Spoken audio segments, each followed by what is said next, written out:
Diana, no genera ninguna sonrisa que Irán y Arabia Saudita, dos fríos enemigos históricamente, estén rompiendo relaciones. Gabriel Guerra, analista de Primera Noticias. Gabriel, feliz año. Carlos, muy feliz año por estar aquí. A todo el auditorio.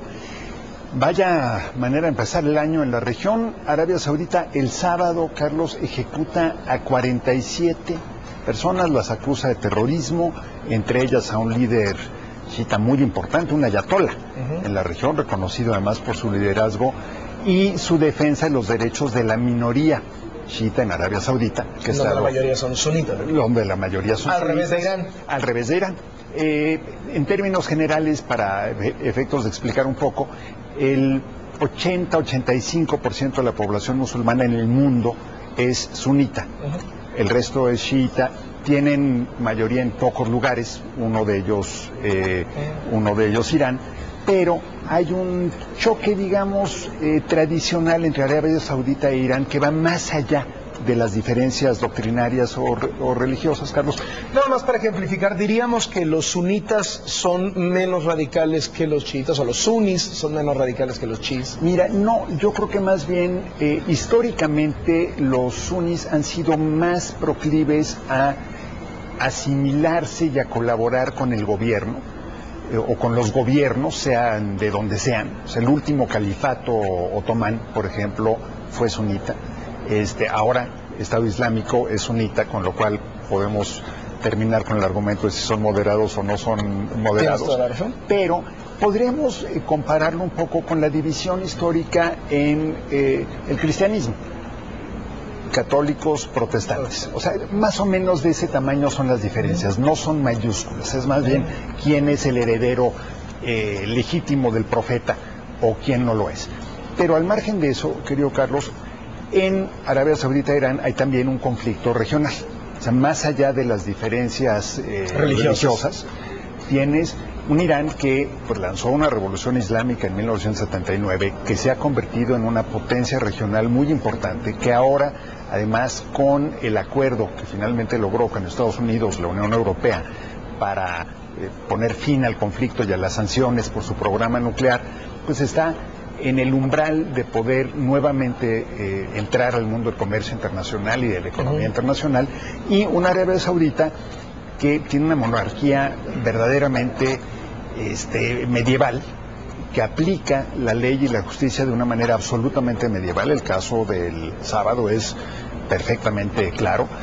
O sea, el mismo Ban Ki-moon, el secretario general de las Naciones Unidas, Carlos, la Unión Europea, en privado, funcionarios del Departamento de Estado norteamericano han dicho que el proceso jurídico y las ejecuciones fueron totalmente aberrantes, ajenas al debido proceso legal, violatorias de los derechos humanos, en fin. Arabia Saudita actualmente es un poco más pro Estados Unidos que Irán. Mucho más. Arabia Saudita ha sido... Sin embargo, los dos países, perdón que te interrumpa, pero es contexto, tienen un expediente de derechos humanos para llorar. Mira, para llorar. Arabia Saudita ha sido tradicionalmente el aliado de Estados Unidos en la región, el aliado árabe de Estados Unidos en la región. Hasta más tropas entran ahí, ¿no? Tienen bases los estadounidenses. De hecho, parte del llamado de Osama Bin Laden a luchar contra Arabia Saudita y Estados Unidos tiene que ver con el hecho de que hay tropas en lo que Bin Laden llamaba Tierra Santa. Y él es de ahí, ¿no? Y él era de ahí, efectivamente.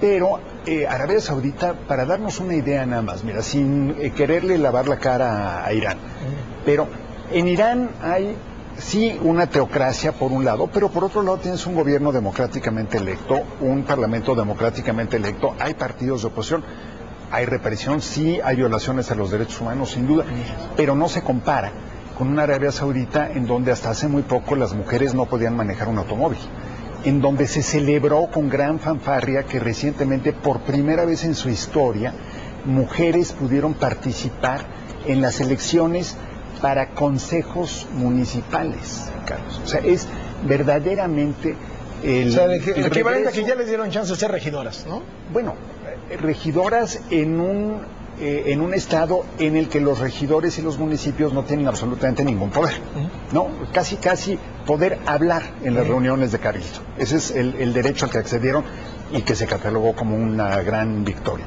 Arabia Saudita es un país donde todavía le cortan la mano a los ladrones, decapitan a los condenados a muerte, les dan latigazos a los... Hubo un escándalo reciente porque un británico había hecho clandestinamente, había hecho su propia pequeña destilería en su casa para hacerse su vinito, 50 latigazos, ¿no? Hubo un escándalo internacional, lo tuvieron que perdonar, pero estamos hablando de dos visiones del mundo distintas, de dos intereses muy diferentes en todos lados.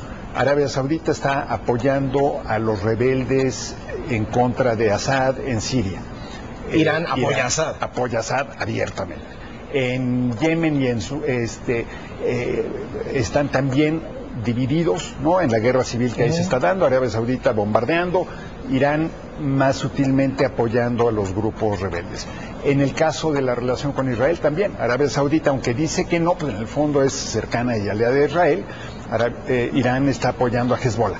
Entonces, quiere la desaparición del Estado. Es una lucha de poderes y de influencia regional que se aumenta con la que a mí me parece verdaderamente absurda e inconcebible ejecución en masa de un grupo de personas, tengan o no culpa, Carlos.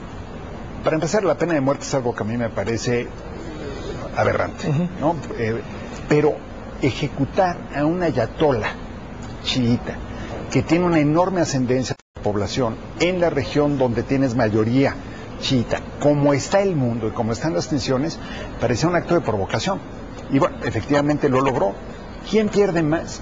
Yo creo que en estos momentos Irán va en ascenso. Curiosamente, los estadounidenses, por todo lo que leí entre anoche y hoy sobre el conflicto, lo que parecen ser filtraciones del gobierno de Estados Unidos, claramente, todas apuntan a decir Irán se está comportando como esperaríamos y Arabia Saudita está cometiendo una barbaridad. Y te pongo entre paréntesis, se sospecha también que Arabia Saudita está por abajo del agua, o por lo menos dinero de Arabia Saudita está financiando a Estado Islámico. Bueno, es que este es otro de los temas, Carlos.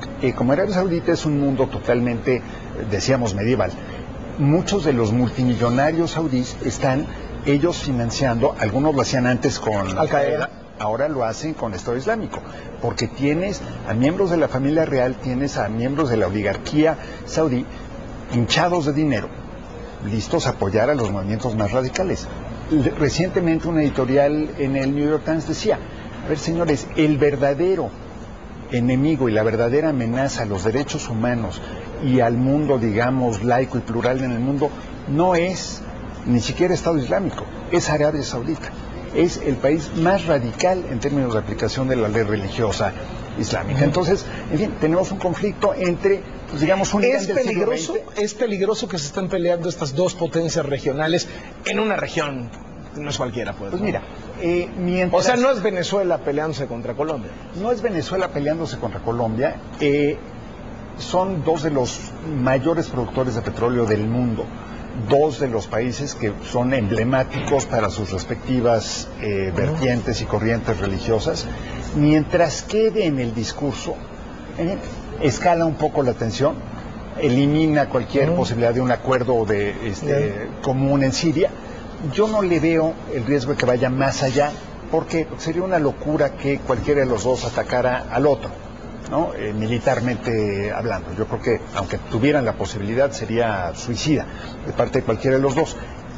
Inflama la región, sí, eleva la temperatura, sí, y pues mira, al final del día, dos de los grandes productores de petróleo del mundo, dos de los grandes líderes de sus respectivas sectas religiosas y con una masa territorial enorme en una zona estratégica y crucial para el mundo, pues así que digas que es un asunto menor, no creo. Gracias, Gabriel. Carlos. Y muy feliz año. Primero, finanzas.